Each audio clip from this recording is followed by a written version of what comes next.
shall reflect on the life of St Bruno. Bruno Hartenfaust was born at Cologne of distinguished parents and frequented the famous Episcopal school at Reims. Ordained priest at the age of 25, he received a canonry at Cologne but was recalled by the Bishop of Reims to assist in directing his former school. His master, the saintly Herriman, had for some time contemplated entering a monastery, and when he carried out his plan a year after Bruno's arrival, the young saint was made director of the Episcopal school and supervisor of all the educational institutions of the diocese. St. Bruno filled this difficult and responsible position for 20 years and maintained the school's high teaching tradition. In the year 1075, he was appointed Chancellor and Canon Theologian for the diocese.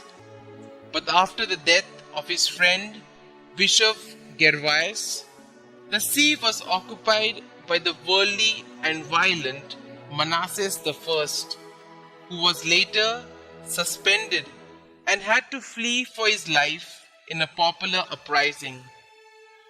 Bruno and 6 companions thereupon carried out a vow made some years before to leave the world and embrace the monastic life.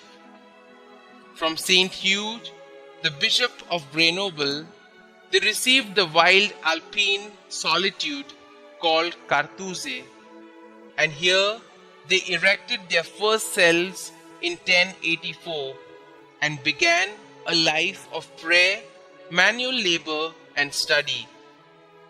They lived in extreme mortification, silence, and poverty, completely secluded even from one another, except at divine service and at recreation.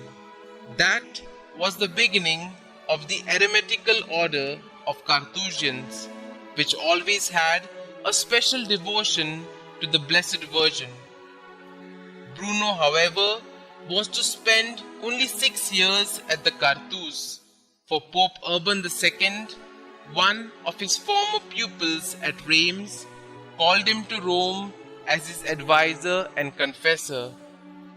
This pope's principal aim was to continue the reform of the clergy, which had been initiated by Pope St Gregory VII, but he had to contend with an anti-pope, Guibert, and the Emperor Henry IV, whose military success made it necessary for him to take refuge in southern Italy.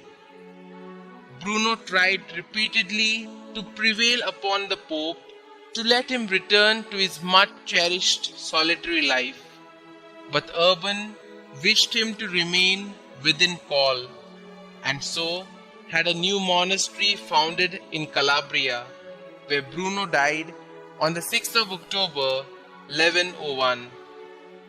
His Grand Cartouze continued to grow until it controlled some 250 monasteries. St. Bruno has never been formally canonized, since the Carthusians are averse to all forms of publicity, but he is invoked for the deliverance of possessed persons.